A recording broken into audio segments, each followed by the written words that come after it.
Chama meu nome de Tunga, porque Tunga chama Antônio, Antônio me chama. Eu não me chamo, mas eu me reconheço quando alguém chama Tunga. A Marta um dia me ligou e chamou de Tunga e falou sobre o meu trabalho. Desde então a gente ficou próximo e ela escreveu sobre um livro de ficções, um longo ensaio, que foi uma tese, e que está aqui presente.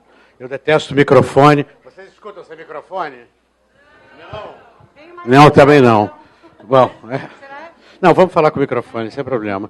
A ideia aqui, a Marta vai falar e eu estou aqui à disposição para a gente conversar, basicamente. A Marta escreveu tudo e sabe tudo. Eu vou perguntar com vocês e a gente vai investigar o que nos interessar. Combinado? Boa noite. Então, boa noite. Obrigada a todos pela presença. Eu queria começar agradecendo muito... É aqui? Mais pertinho? Aqui? É? Muito falo, né? Queria começar agradecendo a delicadeza do Luiz Sebastião em nos ceder esse espaço novo, maravilhoso, que está aqui pronto para esses novos encontros, né? E aventuras que a cidade... E aventuras culturais que a cidade começa a demandar. Agradecer ao convite super gentil da curadora aqui do espaço, que é a nossa Camila Nunes. Começar dizendo que é difícil a gente se colocar numa situação onde eu não esteja assim rasgando seda, como fã que eu sou, né, da obra do Tunga, e depois de ter feito um trabalho que é uma tese de doutoramento sobre a relação da obra dele com a literatura. Vocês estão conseguindo me ouvir lá atrás? Então, né? E acho que a Camila preparou uma apresentação, mas não tem necessidade, a maioria de vocês me conhece, ou vai ler quem eu sou na orelha do livro, né? E quanto ao Tunga, também, eu queria começar com a questão dele ter nascido em 2 lugares simultaneamente, o que eu acho que já traz uma dobra ficcional para a existência, para a vida dele, que tem tudo a ver com as coisas que a gente costuma conversar, né, sobre a questão da verdade na ficção e a ficção na verdade. E hoje o Tunga estava relembrando esse feito dele ter 2 certidões de nascimento, o que prova que ele nasceu em 2 lugares ao mesmo tempo, no mesmo dia e no mesmo ano. Né? Verdade. Isso aqui está funcionando? Não, né? Está mais ou menos. Bom, o que aconteceu foi o seguinte: certo dia tinha uma entrevista de uma rede de televisão, Al Jazeera, que é uma rede muito importante. Me perguntaram assim: você consideraria uma entrevista? Eu digo, pois não, faço uma entrevista, faço em geral entrevistas. E, a um certo momento, eu vi que a coisa estava ficando um pouco séria. E eu perguntei, quando chegou o âncora, o entrevistador, eu disse, eu acho que eu conheço esse senhor, era o senhor da BBC Internacional. Eu disse, bom, isso é uma coisa séria. Aí eu perguntei, o que é um programa? É sobre sua vida, são 45 minutos. E eu disse, qual é a audiência? Ele disse, 8 bilhões de pessoas. Eu falei assim, não dá para mentir, né? Aí eu expliquei que certas coisas que são parte da minha obra não são informações jornalísticas, mas nem por isso são mentiras, são mais bem ficções. E começava essa entrevista ele perguntando, você nasceu aonde? E eu me dei conta que é o seguinte, ninguém sabe onde nasceu, né? A gente acredita que nasceu em algum lugar, a gente acredita porque a gente não se lembra quando nasceu. Então, a gente tem um testemunho do pai, da mãe, de alguém que viu, de alguém que soube, ou se acredita nas coisas do Estado, ou seja, nos documentos. Por acaso, eu tenho 2 documentos de natalidade, um que atesta que eu nasci no Recife, no Pernambuco, e outro que atesta que eu nasci no Rio de Janeiro. Eu resolvi levar a sério, simplesmente. Essa coisa ficcional interessa porque essas situações nos levam a outras situações. É muito ruim esse negócio, né? Então, por exemplo, outro dia eu estava fazendo um comentário sobre Siamesas Capilares, que é uma obra onde, enfim, que gerou toda essa ficção que a Marta se dedicou sobre esse livro. E uma pergunta muito simples que me ocorre é o seguinte, como é que elas podem estar de camiseta? É um problema de geometria. Porque se uma tira a camiseta, vai para dentro da outra. Não tem como tirar nem como vestir se elas têm o cabelo contínuo. Quer dizer, essa visão de criar ficções nos cria também perspectivas e equações e possibilidades novas. Eu acho que isso a Marta muito claramente desmembrou dentro desse texto, né, de abrir as aberturas que esse trabalho propõe. Bom, Skype. Oi. Não sei, Marta, você quer falar alguma coisa? Tantas, né? A gente quer falar. São tantas. E que falamos hoje. Eu estou tentando não me ater só às questões que eu abordo no livro, porque o livro está aí, né, para ser lido e compartilhado por todos vocês, mas seguir um pouco além da discussão que eu faço no livro.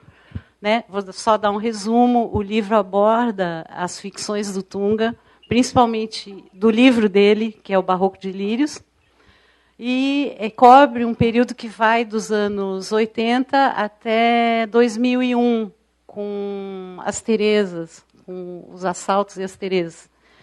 E, a partir daí, a obra do Tunga andou. Evidentemente que existem elementos que recorrem à obra dele desde o início e que retornam com diferimento, com diferenças, mas eles retornam, né? Uma questão é a da trança, que a gente pode colocar, ou da tríade, né, dos 3 elementos, por exemplo. Isso eu abordo num capítulo. Mas hoje a gente estava falando de coisas mais interessantes e curiosas, que é a questão da ciência e de como a ciência pode criar uma pseudociência ficcional no teu trabalho. Talvez isso possa abrir a conversa para uma questão que me interessa, que é o teu trabalho ele é bastante cifrado para certas pessoas. Já ouvi comentários de pessoas do nosso meio que sentem dificuldade de entrar nesse mundo da ficção e compreender determinados símbolos, determinadas metáforas que tu está trabalhando e que são oriundas, às vezes, de coisas tão díspares quanto ele pula da alquimia para a psicanálise, por exemplo.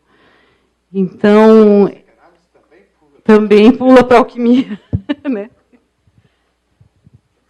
Mas sim, qual é a questão? Bom, a primeira questão é o seguinte, evidentemente que em arte, a diferença da ciência, não há uma verificabilidade. Eu acho que o que é de ficcional é apresentar estruturas que sejam da ordem do conhecimento estético, da ordem do conhecimento imediato, e que proponham um sistema onde você tem uma pseudo-reconhecimento, uma pseudo-verificação daquilo que se dá. Essa pseudo-verificação, a rigor, é uma remessa constante de um signo a outro, de um signo a outro. Talvez o que reja essa ordem toda seja um velho saber, um velho modo de saber, que é exatamente o fundamento da ciência. Ciência é essa fundada na Grécia Antiga, onde você pode falar das questões da simpatia e da antipatia. O primeiro momento da ciência surge com essa ideia de que as coisas são simpáticas às coisas. Ou seja, há elementos em uma coisa que conectam com outra e outros que não conectam. Isso tudo é uma questão de cosmogonia, são as cosmogonias antigas, mas eu acho que, de algum modo, esse pensamento analógico corresponde a um pensamento que é o exercício da psicanálise e que é o exercício básico da poesia, de você criar territórios de conexões e territórios de não conexões. É evidente que essas construções, eu trato de fazê-las a mais rigorosa possível, e volta e meia você tem um retorno ao mesmo lugar. Esse retorno é ao mesmo lugar e nunca ao mesmo lugar. Eu acho que tem uma estrutura temporal que rege, que está na base mesmo dessa forma de pensar. Eu anuncio isso de uma maneira muito clara com o Toro. E esse Toro pode ser esse túnel sem fim, que é uma instalação dos anos 80, ou simplesmente uma peça fundida. O percurso no interior de um Toro ele pode levar ao mesmo lugar ou não. Não é um percurso... Normalmente a gente tem a tendência de dizer que é um círculo, e que é a volta, a temporalidade que volta ao começo. Em vez de se pensar um círculo, pense-se um toro. Um toro é um anel, um pneu de carro, por exemplo. Um anel você pode fazer um percurso completamente diverso e recortar nele uma cinta de Möbius, por exemplo. Isso é uma operação de topologia. A psicanálise utiliza, a psicanálise lança mão de muita coisa e termina se constituindo como um corpo pseudocientífico, científico, digamos assim, mas que não é enfim, é um saber que, embora tenha fundado uma teoria, tem um monte de referências que são exógenas e externas a ela, né? E, em geral, são ocultas, mas se você for procurar, você vai encontrar, né? Enfim, o que mais? Tanta coisa onde... É tanta coisa. Eu tinha pensado, para começar a nos guiar, numa pergunta mais dirigida, assim, uma interrogação, não é propriamente uma pergunta, justamente sobre o teu repertório pessoal, né? Que elementos são esses que costumam voltar, que retornam, e da onde tu acha que vem essa construção de uma poética pessoal tua? Olha, é difícil dizer de onde vem isso, né? Vem da imaginação da gente, né? Vem do imaginário. Mas eu devo confessar que há certas coisas que são calculadas. Por exemplo, a gente está falando de obras bastante antigas, dos anos... antigas, enfim, que se atualizam, que podem ser vistas hoje com a mesma potência do que aquilo que eu faço hoje, mas que foram escritas, que começaram a ser feitas nos anos 80, 70, 80. Então, certas coisas têm um certo cálculo, digamos assim. E me interessava o universo feminino, me interessava o que era essa transmissão. Por quê? Porque eu sou um velho leitor do Rimbaud, e o Rimbaud fala, em um dos seus poemas, que eu acho que é a herança dele, que a poesia ou é feminina ou não é. Esse modo de transmitir que o feminino faz, o Rimbaud enuncia, e eu comecei a me interessar por isso, e me interessar e perceber que, no momento, isso lá atrás, há 12 mil anos, 15 mil anos, quando os hominídeos fazem a Revolução Paleolítica, que é uma revolução que transformou os homens em aquilo que somos hoje, nessa época, as primeiras coisas que foram feitas foram tranças, na forma de tecidos ou simplesmente tranças. E tranças era uma coisa tão misteriosa, né? Uma coisa tão simples, mas é você traduzir, transformar 3 em 1. Essa ideia de transformar 3 em 1, que está presente nas cosmologias, que está presente no Velho Testamento, que está presente na ideia de trindade, e que é um pensamento abstrato, feito por uma pessoa de 15 mil anos, onde o pensamento abstrato ainda não existia. E esse pensamento abstrato do tecer, do fazer 3 em 1, do transformar, recriar a unidade, era uma coisa tipicamente feminina. E está na presença das tranças. E é equivalente a um mesmo momento onde o homem vai caçar e faz um tacape, e faz um instrumento que é uma coisa massiva, agressiva, para caçar um animal. Então, essa dialética, esse pensamento, me fez produzir tranças de chumbo e tacapes de imã. Enfim, há um certo cálculo na produção desses objetos, em um certo momento. E me interessou, evidentemente, que uma trança ali, aquelas tranças eram de chumbo, então há um certo paradoxo, né, de que uma coisa tão delicada, esse movimento do feminino, se converta no movimento do feminino num objeto, numa matéria tipicamente masculina, dura e maleável e pesada, e que, por outro lado, aquele tacape fosse feito de fragmentos de imã, que são coisas que não constituem um corpo, ou seja, se ele for usado, ele se esfacela inteiramente, ele se mostra mole, digamos. Então, esses paradoxos começam a me interessar e vou construindo um vocabulário. E, pouco a pouco, eu vejo que as coisas se ligam, que é possível que um tacape tenha como estrutura uma trança. Aí já é um passo além. E nesse passo além já se coloca uma outra questão. Como é que dois corpos ocupam o mesmo espaço? Sintagmaticamente, aqueles dois corpos, aquela escultura que é um tacape, tem embutida em si uma trança. Estão os dois no mesmo tempo, no mesmo lugar. Isso é uma questão paradoxal, é uma questão que interessa. Então, eu acho que o trabalho, em geral, ele vai abrindo territórios, abrindo investigações e abrindo questões. E, muitas vezes, o não saber, o não se identificar, que é o motivo da sua pergunta, ele está na gênese do trabalho e ele é o próprio motor desse trabalho para mim mesmo. Eu costumo dizer que eu conheço o trabalho, que eu construo muito rigorosamente as peças, as instalações, as performances, cada detalhe, cada elemento, vou procurar as relações, isso vem... Pode vir de um perfume, pode vir de uma comida, pode vir de uma música, pode vir de um desenho. Isso é extremamente construído, extremamente construído. No momento em que aquilo está pronto, eu acho que eu sei tudo sobre aquilo e eu percebo que, de fato, eu não sei. Que esse é o momento de não saber e esse é o momento que a coisa começa a me ensinar. E eu acho que esse é o momento da poesia que nos interessa. A gente pode fazer as leituras, as exegeses, as hermenêuticas, pode compreender as origens, buscar as relações, tecer relações, só que tem um momento que aquilo se impõe como um não saber, se impõe como um enigma, como um mistério. E esse é o momento que me interessa. Eu acho que o meu trabalhar, o meu fazer, é em direção a essa surpresa.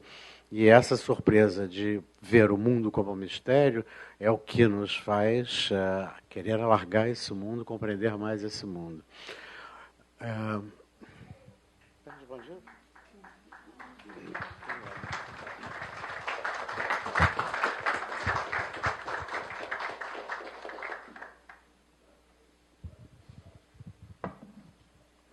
Muito bem respondido, obrigada, Tunga.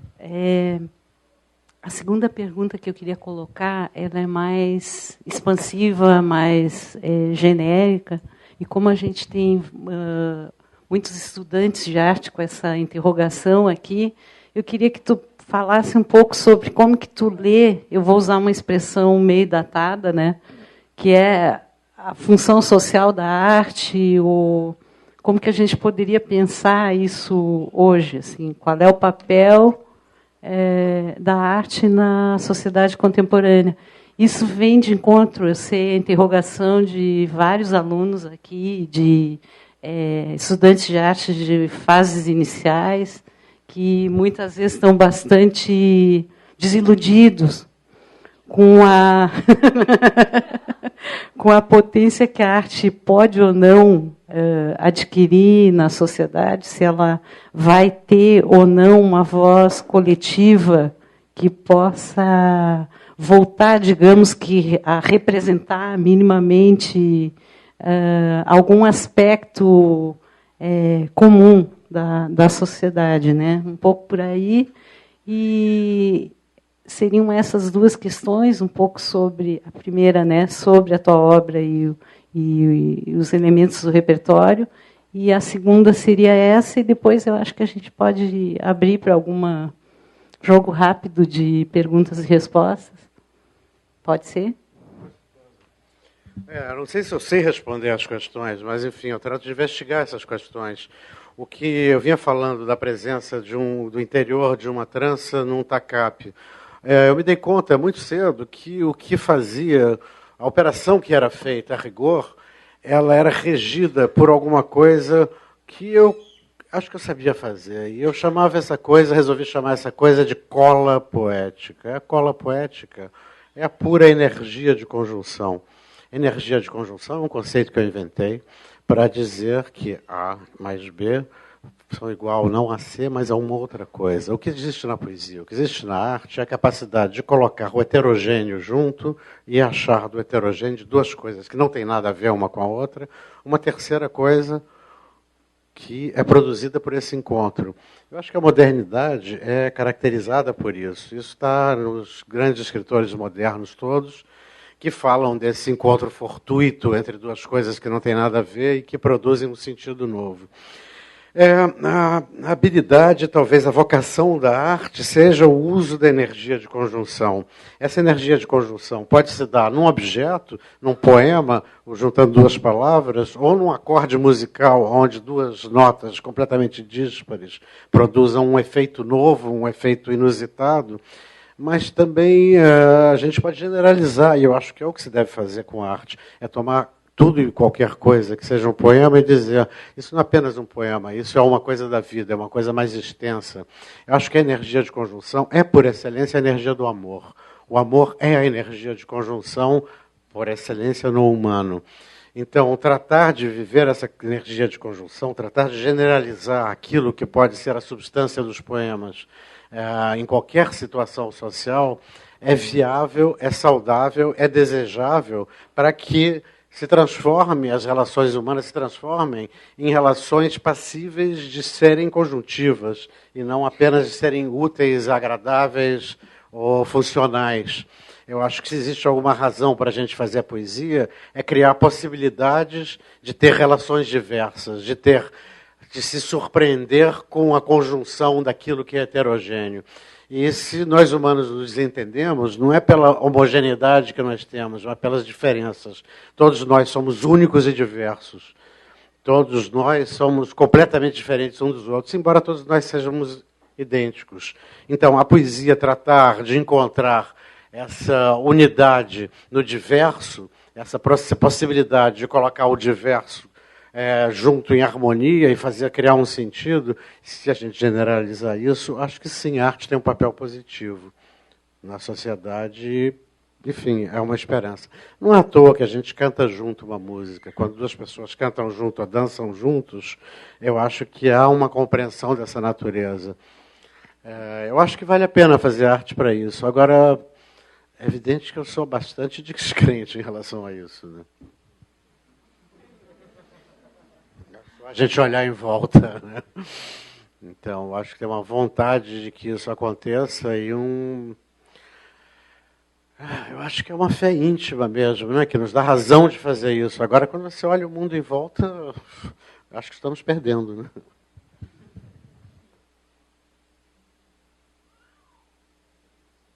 Ficou muito sério. Vamos fazer outra coisa.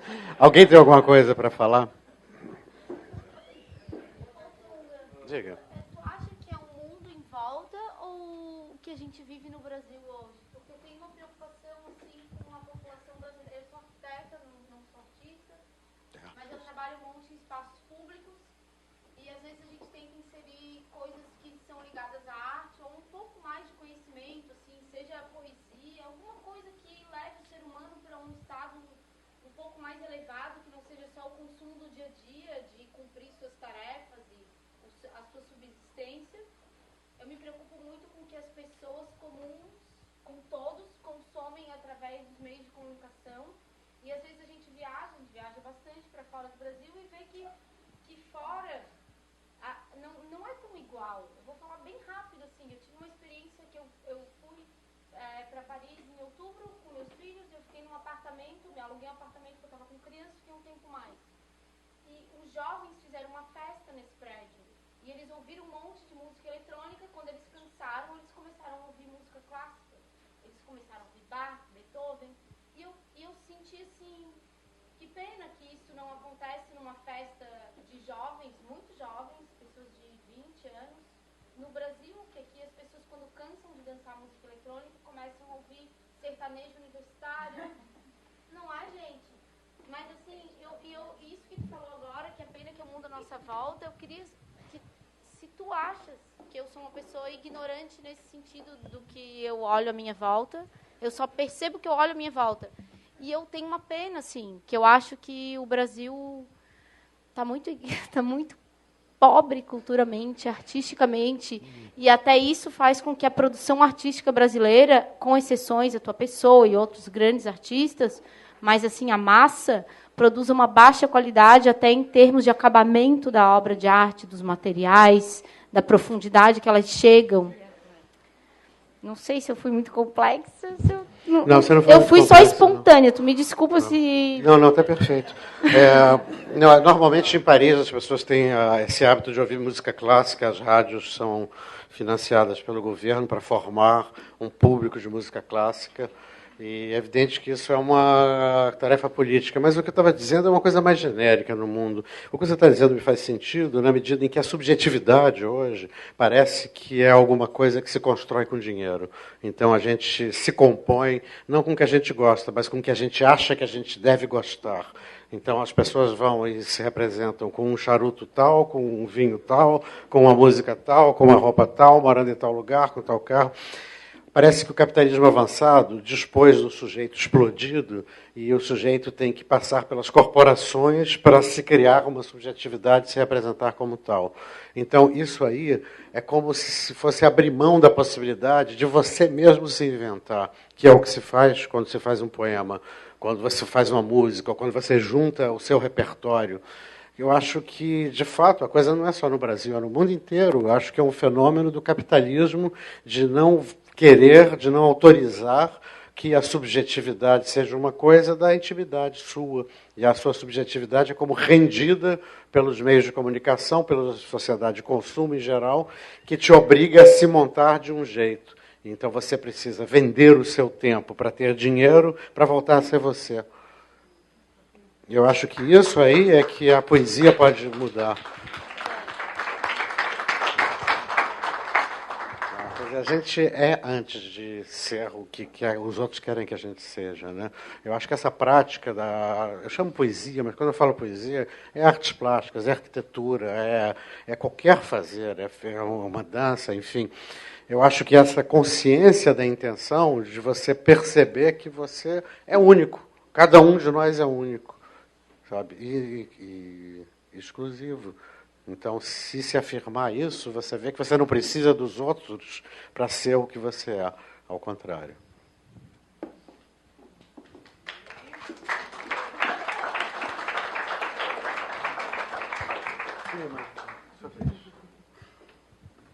Estou abrindo para alguma colocação. Bianca, queres fazer alguma colocação sobre o amor? Né? Foi intimada. Vou intimar alguns, tudo bem? Acho que esse aqui está... Eu assisti recentemente uma conversa sua com a Mari Carmen Ramírez, e você fala de uma mudança no seu trabalho. Eu acho muito bonito quando você fala essa questão bonito no sentido de que é uma coisa que vale a pena a gente carregar, né? Quando você fala dessa energia de conjunção que a obra, ou que o trabalho, a poesia pode provocar, suscitar, essa energia que é o amor, né? Essa possibilidade de olhar o diferente, de aceitar o diferente, de entender que os gostos não são os mesmos, né? Mas eu fiquei lembrando agora de quando você fala, nessa entrevista com a Mari Carmen Ramírez, que em determinado momento, há uma mudança no seu trabalho, no sentido de que há uma mudança no modo como você percebe a sua produção, e que, em algum momento, você para de procurar um mistério na escuridão e começa a procurar um mistério na luz. Eu queria pedir se você poderia retomar essa questão e falar alguma coisa sobre o... De fato, eu mencionei isso, e eu acho que foi um corte quase que epistêmico no meu modo de pensar, que a um certo momento percebi toda a conexão que a obra que eu vinha desenvolvendo tinha com uma certa tradição, que evidentemente vinha do surrealismo, e que vem do romantismo, e que vem da modernidade, que se funda na Revolução Francesa, e que se funda em Sade, e que se funda a partir da ideia de que é preciso expandir a alma humana, encontrar o heterogêneo, encontrar o diferente, dentro do escuro, dentro daquilo que a gente não vê. A gente vai procurar o que não sabe para trazer a luz ao que não sabe dentro do fundo do poço, dentro da noite profunda. E esse elogio à noite, esse elogio ao obscuro, esse elogio ao desconhecido, terminou levando muito do pensamento da modernidade em uma direção bastante... como dizer?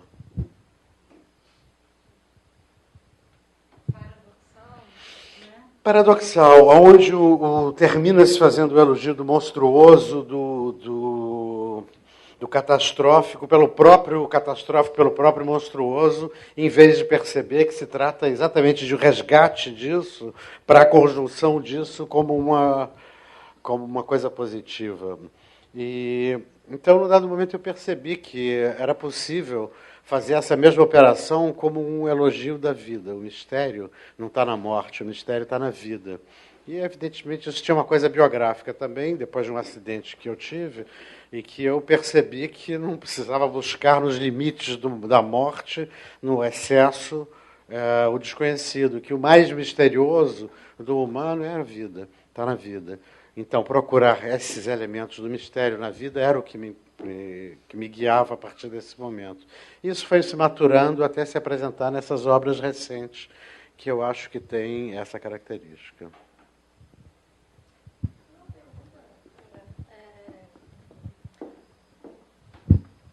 Eu assisti uma entrevista tua, não lembro exatamente onde, que você fez uma fala falando, trazendo um pouco a noção de juntar coisas, né?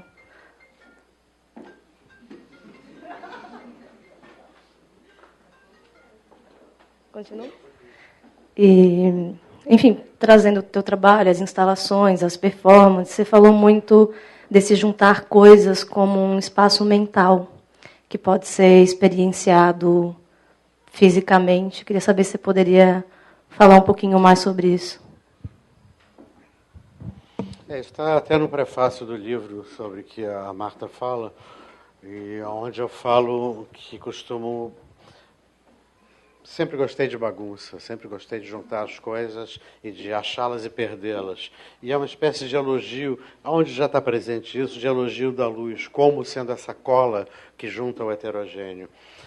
Eu acho que a norma, o que eu estou falando, e estou insistindo, e praticamente o tempo todo sobre a mesma coisa, que é como juntar o singular, que é, no fundo, uma questão de como juntar o humano com todas as diferenças que cada um tem de si e com todas as identidades que tem.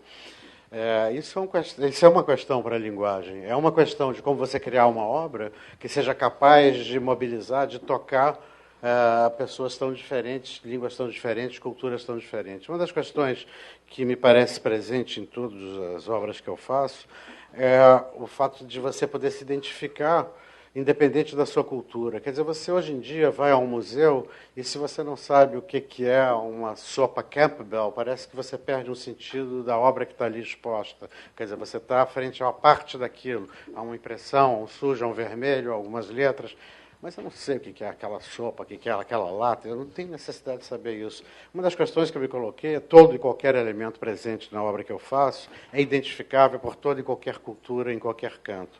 Eu tive uma prova dos 9 nisso, que foi um convite para fazer uma peça que seria instalada no Louvre.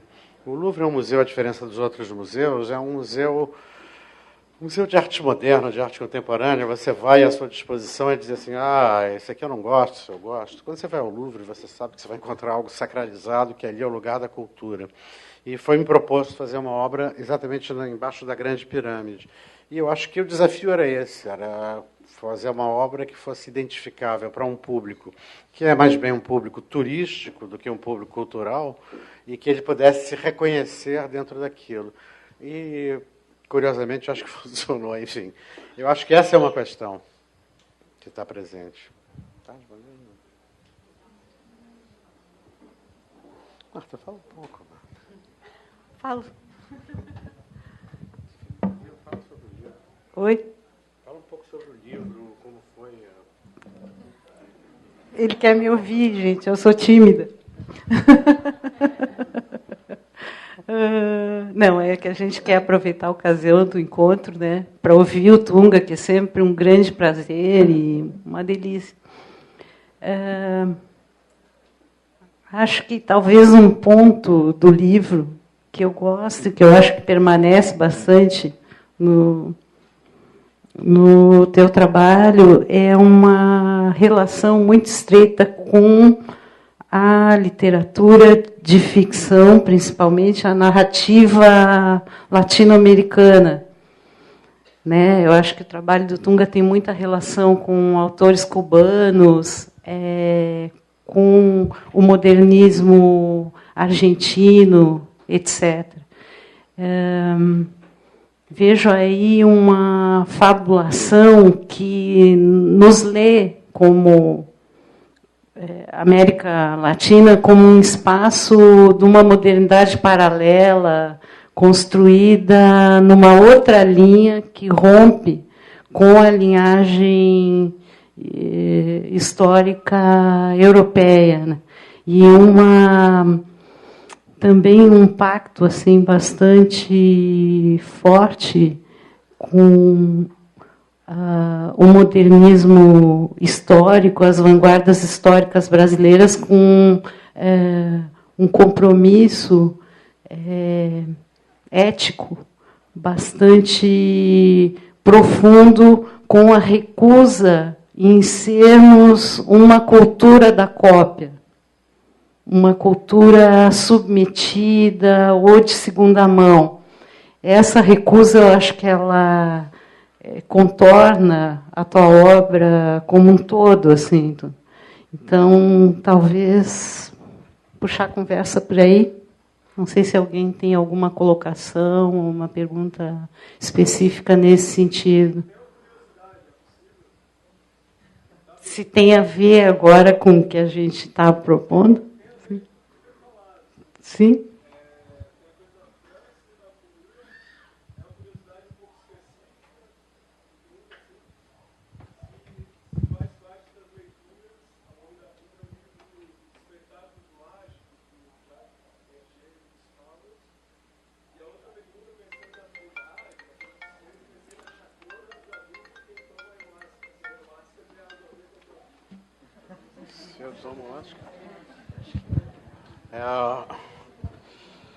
Não, eu conheci esse livro, por acaso, e não foi um livro que me levou, foi um livro que me trouxe muita curiosidade, porque eu conheci esse livro quando ele saiu na Europa.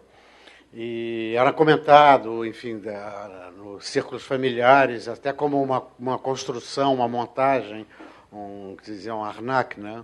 Uma falsificação, digamos. E o que me fascinou mais era esse aspecto do cara ter montado esse livro como uma falsificação e aquilo funcionar efetivamente e ser um best-seller e ser o talk of the town em todos os cantos que eu ia, tanto na França como no Brasil. Isso na época, né? Eu acho que esse livro terminou me influenciando mais pela capacidade Orson Wellesiana, digamos, né, do que pelo conteúdo do livro mesmo. A experiência do ayahuasca, não fiz.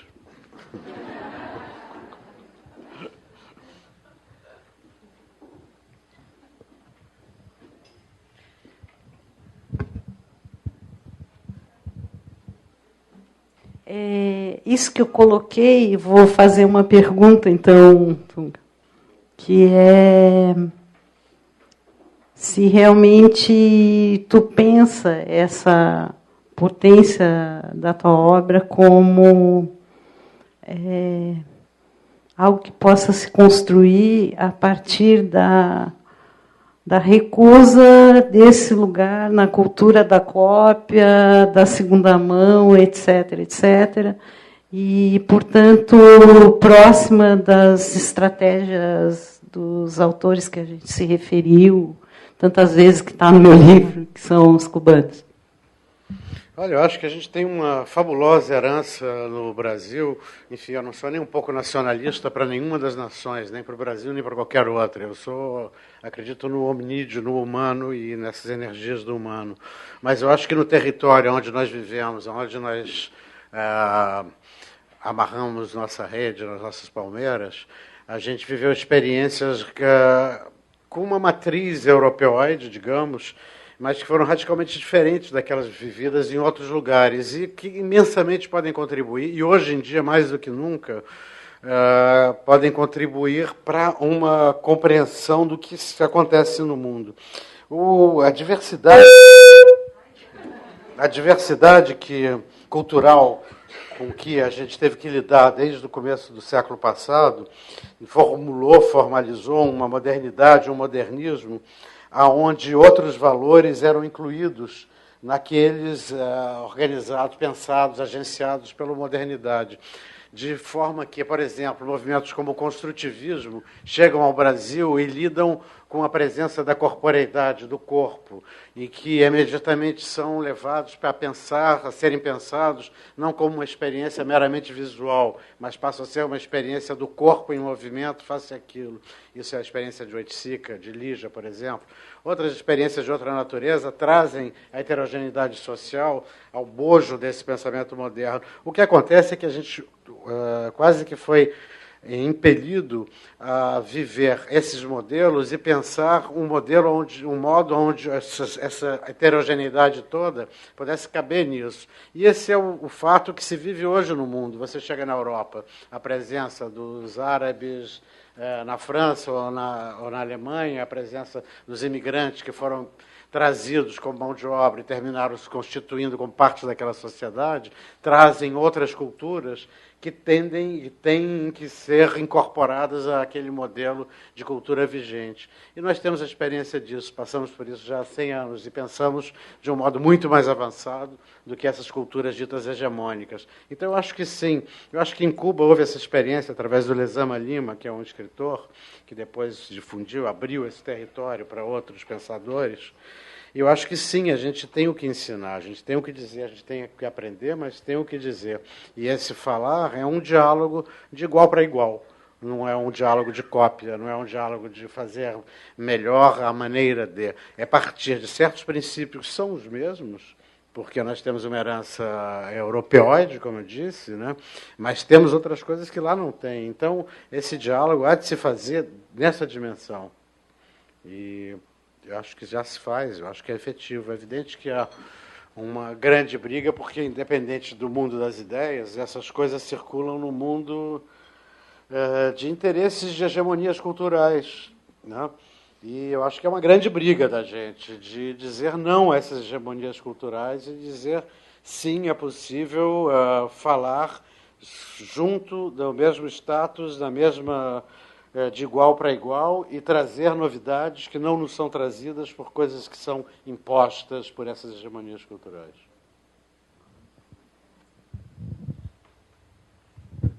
Obrigada. Alguém queria fazer alguma colocação?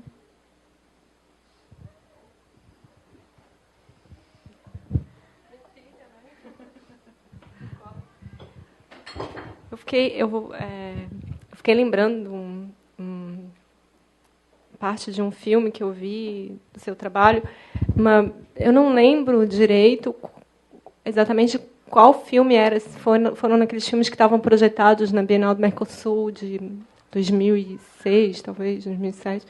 Mas, dentro disso que a Marta está comentando e que vocês estão trazendo, eu me lembro que você estava na abertura de uma exposição e um repórter, acho que da TV francesa, te pergunta o que te inspira.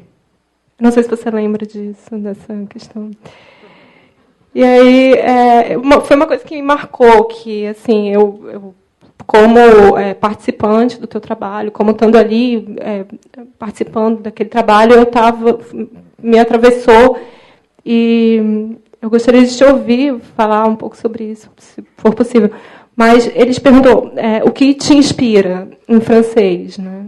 E você se levantou a cabeça e disse o ar. E, em seguida, você começou uma performance na galeria de quebrar as peças de vidro, cristais que estavam dispostas no chão. Eu até hoje não sei se isso é importante, saber se aquilo se tornou um vídeo, um trabalho, ou em que situação eu estava vendo aquilo. Também não preciso categorizar. Mas eu fiquei pensando muito nessa relação que a Marta colocou, né, dessas de dominâncias culturais, e como você consegue possibilitar um escape disso quando diz que o arte inspira, né? É claro que a gente, como brasileiro, e talvez quem circula mais pelo campo das artes, sabe que é toda uma tradição neoconcreta que está aí também no fundo, né, da Lígia Clark, do trabalho dela com as linhas orgânicas, tal. Mas, por outro modo, há também uma questão de negar esse circuito de influências, né, que fica tão bem elucidado com, por exemplo, quando a gente vê os cartazes do Alfred Barr no MoMA de Nova York, lá no início da década de 30, que são cartazes pedagógicos e que mostram toda a relação de influências da arte, desde do cubismo até a arte americana, naquele momento, e como aquilo fundamenta toda a organização dos museus, né, que te leva a caminhar do cubismo, da arte europeia até a arte americana, né, ou a arte o que acontece nos Estados Unidos pós-Segunda Guerra. Então, assim, eu fiquei com aquilo na cabeça. Assim, não sei se você lembra desse momento, se aquilo configurou um trabalho, como você lida com isso, assim. Também foi mais para puxar um pouco esse assunto, assim, algo que me ocorreu agora dentro, né? Eu acho que foi assim, para mim foi lindo ver aquilo, porque foi realmente uma fuga dessa relação de influências, né? Como você se percebe aí? Se você é frequentemente capturado nisso, assim, nessas perguntas, se isso é uma coisa que vem sempre, né? Isso, né? Há essa presença principalmente quando você está na França, ou sei lá, dando entrevista, essa necessidade de te colocar nessa posição de influências cultural. Como você pensa isso? Acho que Bom, embora tudo isso pareça complicado, eu acho que é o seguinte: nós herdamos o mundo é nosso, e a gente tem o direito a ser e ter e praticar qualquer prática cultural. Todas as práticas culturais são válidas, nenhuma é melhor que a outra, cada uma é mais adequada para você ou para um grupo de pessoas. A vontade, o desejo de criar hegemonias de práticas culturais é um desejo de dominação. Contra esse desejo de dominação, a gente faz arte, impõe poesia. Então, acho que a gente tem direito e dever de aceitar e poder apreciar todo e qualquer tipo de prática, vindo ela mesmo dos países dominantes, porque são legítimas, e tem a obrigação de recusar toda vontade de nos imporem alguma coisa que não seja aquilo que a gente quer. Só isso. Falei, inspira o ar, e a cada um de nós, o que inspiramos é ar. Então, o ar é nosso, é de todos os humanos. Vamos a ele. Bom, é isso. Tá bom, né?